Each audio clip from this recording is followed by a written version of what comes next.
Lauren ബാലിക്കിന്റെ മരണം ഇപ്പോൾ വലിയ തരത്തിൽ ചർച്ച ചെയ്ത് നമുക്കറിയാം. മുമ്പ് ഇതേപോലെ ഒരു ഖാലിസ്ഥാൻവാദിയുടെ മരണം അമേരിക്കയിൽ നടന്നപ്പോൾ അന്ന് വലിയ തരത്തിലുള്ള പ്രക്ഷോഭങ്ങൾ നടന്നായിരുന്നു. അന്ന് ഈ പറഞ്ഞ പോലെ അമേരിക്കയുടെ രഹസ്യാന്വേഷണ ഏജൻസികൾ ഈ വിഷയത്തിൽ ഇടപെട്ടിട്ടുണ്ടെന്നും അവരാണ് ഇതിന് പിന്നിൽ നിന്ന് പറഞ്ഞു. പക്ഷേ ഇദ്ദേഹത്തിന്റെ മരണം വരുമ്പോൾ ഇപ്പോൾ അമേരിക്ക മൗനം പാലിക്കുന്നു എന്നുള്ള തരത്തിൽ ചർച്ച വരുന്നു. പക്ഷേ മറ്റ് സാമൂഹ്യ മാധ്യമങ്ങൾ പറയുന്ന മറ്റൊരു പ്രധാനപ്പെട്ട കാര്യം ഇതിന് പിന്നിൽ ഇന്ത്യ തന്നെയാണ് എന്നുള്ള തരത്തിൽ വലിയ ക്യാമ്പയിനിങ് നടക്കുന്നുണ്ട്. അപ്പം യഥാർത്ഥത്തിൽ എന്താണ് ഇവിടെ നടന്നത് എന്നുള്ളതും പിന്നെ എന്തുകൊണ്ടാണ് അമേരിക്ക ഈ വിഷയത്തിൽ നിശബ്ദത പാലിക്കുന്നത് എന്നുള്ള വലിയൊരു ചോദ്യചിഹ്നമുണ്ട്. അപ്പം എന്തുകൊണ്ടായിരിക്കും ഇത്?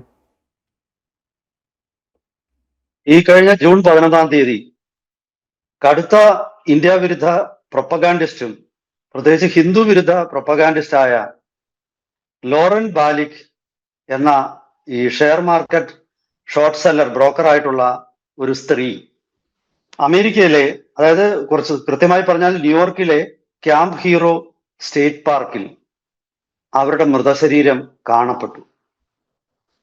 ഇവര് ഈ അടുത്ത കാലത്തായിട്ട് ഇവര് സ്ത്രീയായിട്ടാണ് പൊതുവേദികളിൽ കാണപ്പെടുന്നത്. ഇതിനു മുമ്പ് ഇവർ പുരുഷനായിരുന്നു. അന്ന് ഇവരുടെ പേര് സ്റ്റീവൻ ലോറൻ ബാലിക് എന്നാണ്. ആ സ്റ്റീവൻ എന്നുള്ള പേരിന്റെ ആദ്യ പേര് അവരിപ്പോ കട്ട് ചെയ്ത് കളഞ്ഞു. രണ്ടാമത്തെ ഭാഗം മാത്രമേ ഉള്ളൂ ലോറൻ ബാലിക്. ഇപ്പോൾ അവര് സ്ത്രീയുടെ രൂപത്തിലാണ് പൊതുവേദികളിലും അതുപോലെ തന്നെ അവരുടെ ഫോട്ടോ അവരുടെ എക്സ് പ്ലാറ്റ്ഫോമിലും ഒക്കെ. അവർക്ക് വളരെയധികം ആരാധകരുള്ള ഒരു വ്യക്തിയാണ് സോഷ്യൽ മീഡിയയിൽ അമേരിക്കയിൽ. അപ്പോ അവര് കഴിഞ്ഞ കുറച്ചു നാളായിട്ട് കടുത്ത ഇന്ത്യ വിരുദ്ധ പ്രചരണം നടത്തുകയായിരുന്നു. അവരുടെ മരണം ഇന്ത്യയുടെ രഹസ്യാന്വേഷണ വിഭാഗമാണ് ഈ മരണത്തിന് പിന്നിലെന്നാണ് അവരുടെ ആരാധകരും സോഷ്യൽ മീഡിയയിലെ, അതുപോലെ അതിൽ ആഹ്ലാദം കൊണ്ടുകൊണ്ട് ഒരുപാട് പേരും അതിനെ എതിർത്തുകൊണ്ട് വേറൊരു വിഭാഗവും, അങ്ങനെ വലിയ ഒരു ചെളിവാരി എറിയല് സോഷ്യൽ മീഡിയയിൽ നടക്കുന്നുണ്ട്. പക്ഷെ സാധാരണഗതിയിൽ അമേരിക്ക പെട്ടെന്ന് പ്രതികരിക്കേണ്ടതാണ്. കാരണം ഫോബസ് പറഞ്ഞ പോലെ മുൻപ് ഈ ഖാലിസ്ഥാൻ തീവ്രവാദ പ്രസ്ഥാനത്തിന്റെ നേതാവായ ഗുർപട്വന്ത് സിംഗ് പന്നൂൻ എന്ന വ്യക്തിയെ, ഇവരുടെ പേരൊക്കെ നമുക്ക് എന്താണ് ഇതിന്റെ ഉച്ചാരണം നമുക്ക് അത്ര കൃത്യമായിട്ട് പറയാൻ പറ്റുന്നില്ല. ഗുരു പട്വന്ത് സിംഗ് പന്നൂൻ, അദ്ദേഹത്തിനെ ഇന്ത്യ കൊല്ലാൻ ശ്രമിച്ചതായിട്ട് അമേരിക്ക ഒരു ആരോപണം ഉന്നയിച്ചു. ഈ 2023 ഈ സംഭവം ഉണ്ടായത്. ഇയാളെ കൊല്ലാനായിട്ട് ഇന്ത്യ വാടക കൊലയാളിയെ അയച്ചിരിക്കുകയാണെന്നും അങ്ങനെ ഒരു വാടക കൊലയാളിയെ അയച്ചത്, അയാൾക്ക് വേണ്ടി പൈസ കൊടുത്തത് നിഖിൽ ഗുപ്ത എന്ന റോയുടെ ഒരു ഏജന്റ് ആണെന്നും പറഞ്ഞിട്ട്, ഈ നിഖിൽ ഗുപ്ത ഒരേ സമയം ഒരു ബിസിനസ്സുകാരനുമാണ്, അതേസമയം ഇന്ത്യയുടെ റോയുടെ ഏജന്റും ആണ് എന്നായിരുന്നു അന്നുണ്ടായ ആരോപണം. നിഖിൽ ഗുപ്ത ചെക്കോസ്ലോവാക്യയിലാണ്, അയാൾ അവിടെ ജയിലിലാണ് ഇപ്പോഴും. ഇതാണ് അമേരിക്കയുടെ സമ്മർദ്ദത്തെ തുടർന്നാണ് ചെക്ക് ഗവൺമെന്റ് ഈ നിഖിൽ ഗുപ്തയെ അറസ്റ്റ് ചെയ്യുന്നതും ജയിലിൽ അടയ്ക്കുന്നതും. അത് മാത്രമല്ല, അതിന് കുറച്ച് മുമ്പോട്ട് പോയാൽ നമുക്കറിയാം 2020 കാനഡയിലെ ഒരു ഗുരുദ്വാരയിൽ വെച്ച് ഒരു വെടിവെപ്പുണ്ടായി. ആ വെടിവെപ്പിൽ ഖാലിസ്ഥാൻ തീവ്രവാദ നേതാവായ ഹർദീപ് സിംഗ് നിജ്ജാർ കൊല്ലപ്പെട്ടു. ആ കൊല്ലപ്പെട്ട ഈ കൊലപാതകികൾ ഇന്ത്യയുടെ ഏജന്റുമാരായിരുന്നുവെന്ന് കാനഡയുടെ പ്രധാനമന്ത്രിയായ ജസ്റ്റിൻ ട്രൂഡോ പിന്നീട് ആരോപണം ഉന്നയിച്ചു. ഇന്ത്യ കാനഡ ബന്ധങ്ങൾ അതിനെ തുടർന്ന് വലിയ രീതിയിൽ വഷളായി. കാനഡയുടെ ഡൽഹിയിലെ എംബസിയിൽ നിന്നും ആൾക്കാരുടെ എണ്ണം കുറയ്ക്കാൻ ഇന്ത്യ ആവശ്യപ്പെട്ടു. തിരിച്ച് ഇന്ത്യയുടെ എംബസിയിലെ സ്റ്റാഫിന്റെ എണ്ണം കുറയ്ക്കാൻ കാനഡയും ആവശ്യപ്പെട്ടു.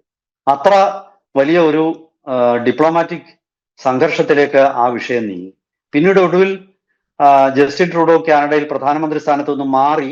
അയാളുടെ പരാജയത്തിന്റെ പിന്നിൽ പോലും ഇന്ത്യ ഉണ്ടെന്നായിരുന്നു ഒരു ആരോപണം. കാരണം ഇന്ത്യക്കാര് അവിടെ നല്ല രീതിയിൽ വോട്ടേഴ്സ് ഉണ്ട്.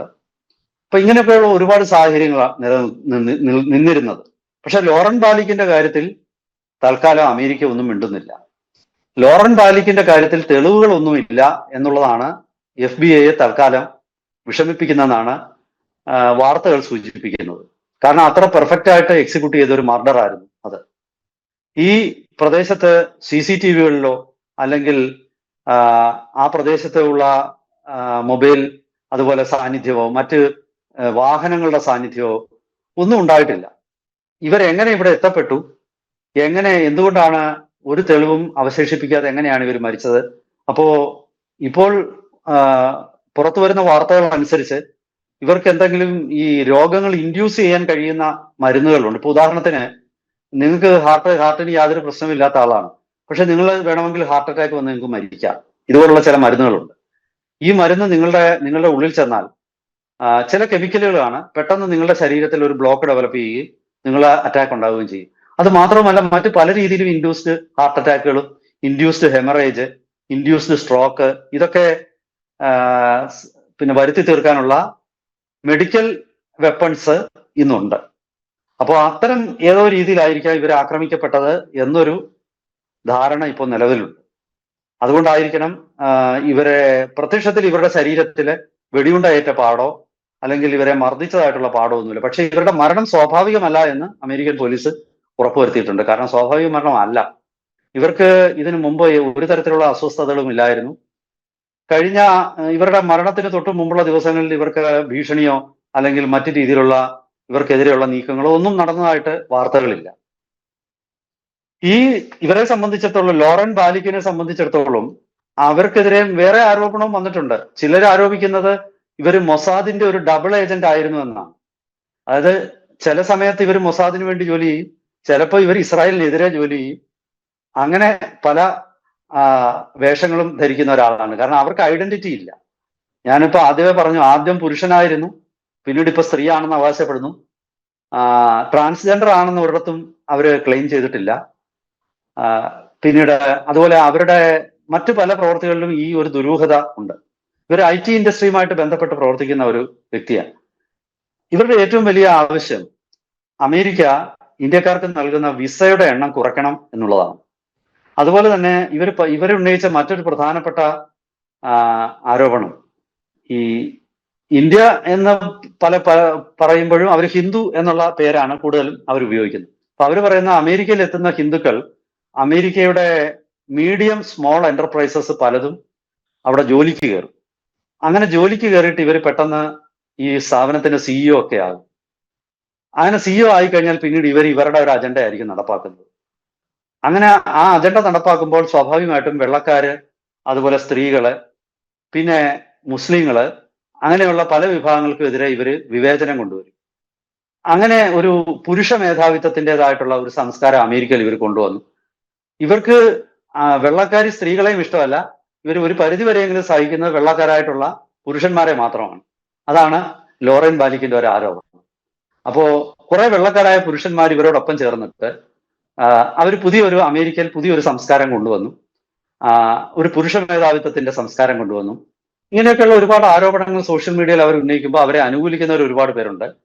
പക്ഷെ അവരെ എതിർക്കുന്നവരും വലിയ രീതിയിലുണ്ട്. അവര് എതിരാളികൾക്ക് നേരെ കടുത്ത ആരോപണങ്ങളൊക്കെ ഉന്നയിച്ചു കളയും. അങ്ങനെ ഈ അമേരിക്കയിലെ മീറ്റു എന്ന ഒരു സ്ത്രീകൾ, ഇപ്പൊ കേരളത്തിലുമൊക്കെ തന്നെ പിന്നെ പൗസിന് അറിയാമല്ലോ, മീറ്റു എന്നുള്ള ഒരു ആരോപണ പരമ്പര, പല സ്ഥലത്തും പീഡിപ്പിക്കപ്പെട്ട സ്ത്രീകള്, അവർക്കെതിരെ ഉണ്ടായ അതിക്രമങ്ങളെ കുറിച്ച് പിന്നീട് അവർ പുറത്തു പറയാൻ തുടങ്ങി. ഈ മീറ്റു ആരോപണങ്ങളുടെ പിന്നില് ഇവർ പരസ്പര വിരുദ്ധമായ ആരോപണങ്ങൾ ഉന്നയിച്ചു. ആദ്യം അവർ പറഞ്ഞു മീറ്റു ആരോപണങ്ങളുടെ പിന്നിൽ ഇന്ത്യക്കാരാണെന്ന് പറഞ്ഞു. അതായത് അമേരിക്കയുടെ ഒരു സിസ്റ്റത്തിനെ തകർക്കാനായിട്ട് ഈ കുടിയേറി വന്ന ഹിന്ദുക്കള് ഉണ്ടാക്കിയെടുത്ത ഒരു വെപ്പണാണ് ഈ മീറ്റു ആരോപണം എന്ന് അവർ പറഞ്ഞു. പിന്നീട് അവർ പറഞ്ഞു ഈ മീറ്റു ആരോപണത്തിന് കാരണക്കാരായത്, അതായത് പലയിടത്തും സ്ത്രീകളെ പീഡിപ്പിച്ചത് അമേരിക്കൻ ഹിന്ദുക്കളാണ് എന്നൊരു ആരോപണം അവർ ഉന്നയിച്ചു. അപ്പോ കുറെ ആൾക്കാർ ഇവരെ സപ്പോർട്ട് ചെയ്യുന്നവരുണ്ട് അമേരിക്കയിൽ. വേറെ കുറെ പേര് ഇവരെ തീവ്രമായിട്ട് എതിർക്കാൻ തുടങ്ങി. വെള്ളക്കാരായിട്ടുള്ള സ്ത്രീകൾ തന്നെ ഇവർക്കെതിരെ രംഗത്ത് വന്നു. ഇവർ സ്ത്രീ അല്ല, ഇവർക്ക് സ്ത്രീകൾക്ക് വേണ്ടി സംസാരിക്കാനുള്ള അവകാശം അവർക്കില്ല എന്ന് വേറൊരു വിഭാഗം വന്നു.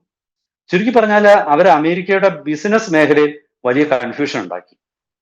അതായത് ഇവരാർക്ക് വേണ്ടിയാണ് സംസാരിക്കുന്നതെന്ന് പലപ്പോഴും ആർക്കും തിരിച്ചറിയാൻ വയ്യാത്ത ഒരു സ്ഥിതി വന്നു.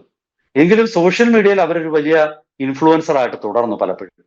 പക്ഷെ ഇതൊക്കെ പറയുമെങ്കിലും അവരുടെ എല്ലാത്തരം ആരോപണങ്ങളുടെയും അന്തർധാര ഇന്ത്യ വിരുദ്ധ അന്തർധാര ഉണ്ടായിരുന്നു.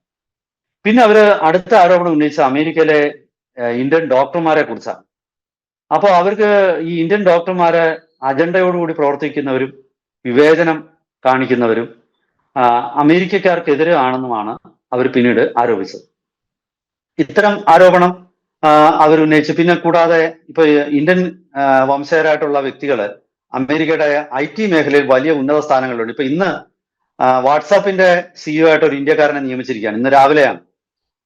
ഏറ്റവും ഒടുവിലെ ഇന്ത്യക്കാരൻ ഉന്നത പോസ്റ്റാണ്. അതുപോലെ അമേരിക്കയിൽ മൈക്രോസോഫ്റ്റ് ഉൾപ്പെടെയുള്ള മൈക്രോസോഫ്റ്റ് ആകട്ടെ, ഗൂഗിൾ ആകട്ടെ, അങ്ങനെ നിരവധി സ്ഥാപനങ്ങളിൽ ഇന്ത്യക്കാരുടെ വലിയ പൊസിഷനിലെല്ലാം തന്നെ ഇന്ത്യക്കാരാണ്.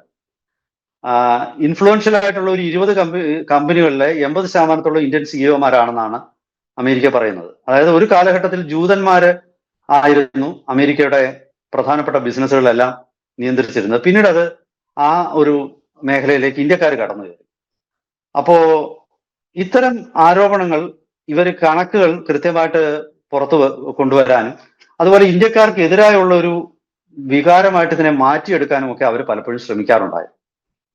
അപ്പോ ചില ആൾക്കാർ പറയുന്നത് ഇത് റോയുടെ ഏറ്റവും ഒടുവിലത്തെ ഒരു നീക്കമാണെന്നും ഇതൊരു ഇന്ത്യൻ സ്പോൺസേഡ് ആയിട്ടുള്ള കൊലപാതകമാണെന്നും ആണ്. മറ്റൊരു സൂചന അവർ പറയുന്നത് ഈ കൊലപാതകം 11-ാം തീയതിയാണ് ഈ കൊലപാതകം നടക്കുന്നത്, അല്ലെങ്കിൽ ഈ ദുരൂഹമരണം നടക്കുന്നത്. അതിനൊരു 3-4 ദിവസത്തിനുള്ളിൽ അമേരിക്കയുടെ ഇന്ത്യൻ അംബാസഡറായ സെർജിയോ ഗോർ ആദ്യമായ ഒരു കൂടിക്കാഴ്ച അമിത്ഷായുമായിട്ട് നടത്തി. ഈ കൂടിക്കാഴ്ച യഥാർത്ഥത്തിൽ G7 മീറ്റിങ്ങിന് പ്രധാനമന്ത്രി നരേന്ദ്രമോദി ഫ്രാൻസിൽ പോയിരിക്കുന്ന സമയത്താണ് ഈ കൂടിക്കാഴ്ച നടന്നത്.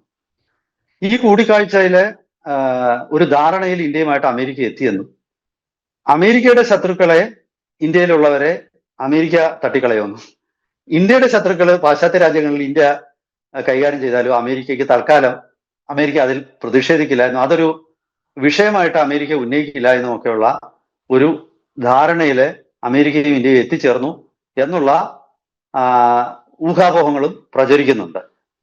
ഇത് പൂർണ്ണമായിട്ടും ഈ ഊഹാപോഹങ്ങൾ നമുക്ക് തള്ളിക്കളയാനും പറ്റില്ല. കാരണം ഈ മരണങ്ങളിലൊക്കെ തന്നെ ദുരൂഹതയുണ്ട്. ഈ കൊലപാതകങ്ങൾ നടത്തിയ രീതിയിൽ ഏതാണ്ട് ഇതേ രീതിയിലായിരുന്നു ജാനുവരി ഒടുവിൽ പാകിസ്ഥാനിൽ വെച്ച് ISIയുടെ പാകിസ്ഥാൻ സൈന്യത്തിലെ ലഫ്റ്റനന്റ് കേണലായ ഇമ്രാൻ ദയാൽ, അദ്ദേഹം ദേര ഇസ്മയിൽ ഖാൻ എന്ന അതീവ സുരക്ഷാ മേഖലയിൽ ഇതേപോലെ ഒരു സ്ഥലത്ത് കൊല്ലപ്പെട്ടിരിക്കുന്നതായിട്ട് കണ്ടു. ഈ 2 ദുരൂഹ മരണങ്ങളും തമ്മിൽ ഒരുപാട് സാമ്യമുണ്ടെന്നും ഈ മരണം പാകിസ്ഥാൻ പോലീസും സൈന്യവും പരമാവധി ശ്രമിച്ചിട്ടും യാതൊരു തെളിവും ഇതുവരെയും ഇയാളെ കുറിച്ച്, അതായത് ഇമ്രാൻ ദയാലിന്റെ കൊലപാതകളെ കുറിച്ച് യാതൊരു തെളിവും ഇതുവരെ കിട്ടിയിട്ടില്ല എന്നും ആണ് ചില വാർത്തകൾ സൂചിപ്പിക്കുന്നു. ഈ വ്യക്തി ഇമ്രാൻ ദയാല് പഹൽഗാം ആക്രമണവുമായിട്ട് ബന്ധപ്പെടുത്തി ഇയാളുടെ പേര് പറഞ്ഞു കേട്ടിരുന്നു. പാകിസ്ഥാൻ സൈന്യത്തിന് ISIയുമായിട്ടുള്ള ഇന്ററാക്ഷൻ നടത്താൻ നിയോഗിക്കപ്പെട്ടിരുന്ന ചില വ്യക്തികൾ പ്രധാനപ്പെട്ട ഒരു വ്യക്തിയാണ് ഇമ്രാൻ ദയാൽ എന്നാണ് വാർത്തകളൊക്കെ സൂചിപ്പിക്കുന്നത്. അപ്പോൾ ഈ 2 മരണങ്ങളും തമ്മിലുള്ള സാദൃശ്യം ചിലരൊക്കെ വിശകലനം ചെയ്തിട്ട് വിദേശ ചാനലുകളിലൊക്കെ ഇത്തരം വിശകലനങ്ങളൊക്കെ വന്നിട്ടുണ്ട്. പക്ഷെ ഇതിലൊന്നും തെളിവൊന്നുമില്ല. ഇതൊക്കെ ചിലപ്പോൾ വെറും ഊഹാപോഹങ്ങളാവാം. ചിലപ്പോൾ ഈ അന്ധമായ റോയെ അനുകൂലിക്കുന്ന ആൾക്കാര് അത്തരം ഊഹാപോഹങ്ങൾ പ്രചരിപ്പിക്കുന്ന, അല്ലെങ്കിൽ ഇന്ത്യ വിരുദ്ധര് ചിലപ്പോൾ പ്രചരിപ്പിക്കുന്നതാവാം. കാരണം ഇന്ത്യ പാശ്ചാത്യ രാജ്യങ്ങളിൽ കയറിയിട്ട് അവിടുത്തെ ഒരു പൗരനെ കൊല്ലുക എന്നുള്ളത് അമേരിക്കയ്ക്ക് വലിയ നാണക്കേടാണ്. അമേരിക്ക കടുത്ത ഇന്ത്യ വിരുദ്ധ നിലപാടുകൾ സ്വീകരിക്കും. ജസ്റ്റിൻ ട്രൂഡോ അങ്ങനെയാണ് ആ നിലപാട് സ്വീകരിച്ചത്. അതായത് കാനഡയ്ക്കുള്ളിൽ കയറിയിട്ട് ഒരു കൊലപാതകം ഇന്ത്യ നടത്തുക എന്ന് പറഞ്ഞാൽ കാനഡയ്ക്ക് സഹിക്കാൻ പറ്റില്ല. അല്ലെങ്കിൽ അമേരിക്കയ്ക്കുള്ളിൽ കയറിയിട്ട് ഒരു കൊലപാതകം ഇന്ത്യ നടത്തുക എന്ന് പറഞ്ഞാൽ അമേരിക്കയുടെ ക്രമസമാധാന നിലയോടുള്ള അല്ലെങ്കിൽ സംവിധാനത്തോടുള്ള ഒരു വെല്ലുവിളിയാണ്. അപ്പൊ അമേരിക്ക അത് അങ്ങനെ അങ്ങ് അംഗീകരിക്കില്ല. ഇപ്പൊ ചുരുക്കി പറഞ്ഞാൽ ഇത് പല രീതിയിലുള്ള ഊഹാപോഹങ്ങളാണ്. ഇതില് സത്യമൊന്നും ഒരു കാലത്തും പുറത്തു വരും എന്ന് വിചാരിക്കേണ്ട. സംഭവങ്ങൾ സത്യമായിരിക്കും, പക്ഷെ ആര് ചെയ്തു, എങ്ങനെ ചെയ്തു എന്നൊക്കെ ഉള്ളത് ദുരൂഹതയുടെ ഒരു വലിയ കവചത്തിനുള്ളിൽ അല്ലെങ്കിൽ ഒരു മറയ്ക്കുള്ളിലായിരിക്കും എല്ലാ കാലവും സ്ഥിതി ചെയ്യുന്നത്. എന്തായാലും ശരി, കഴിഞ്ഞ കുറച്ച് കൊല്ലങ്ങളായിട്ട് ഇന്ത്യ വിരുദ്ധരായ ആൾക്കാര് ലോകത്തിന്റെ പല ഭാഗത്തും അപ്രതീക്ഷിതമായ സാഹചര്യത്തിൽ ദുരൂഹമായി മരണപ്പെടുകയോ ചിലതിലൊക്കെ വെടിയേറ്റ് തന്നെ മരിക്കുന്ന സാഹചര്യം ഉണ്ടായിട്ടുണ്ട്. എന്തായാലും ഇതിന്റെ കൂടുതൽ വിശദാംശങ്ങൾ വരും ദിവസങ്ങളിൽ പുറത്തു വരും എന്ന് തന്നെ നമുക്ക് കരുതാം. അമേരിക്ക ഔദ്യോഗികമായിട്ട് ഇതിൽ എന്തെങ്കിലും പ്രതികരണം നടത്തിയാൽ നമുക്ക് അത് അടിസ്ഥാനപ്പെടുത്തിക്കൊണ്ടൊരു വിശകലനം നടത്താം. എന്തായാലും വരും ദിവസങ്ങളിൽ കൂടുതൽ വിവരങ്ങളുമായിട്ട് വീണ്ടും നമുക്ക് പ്രേക്ഷകരെ സമീപിക്കാം. ഒരിക്കൽ കൂടി എല്ലാവർക്കും നമസ്കാരം.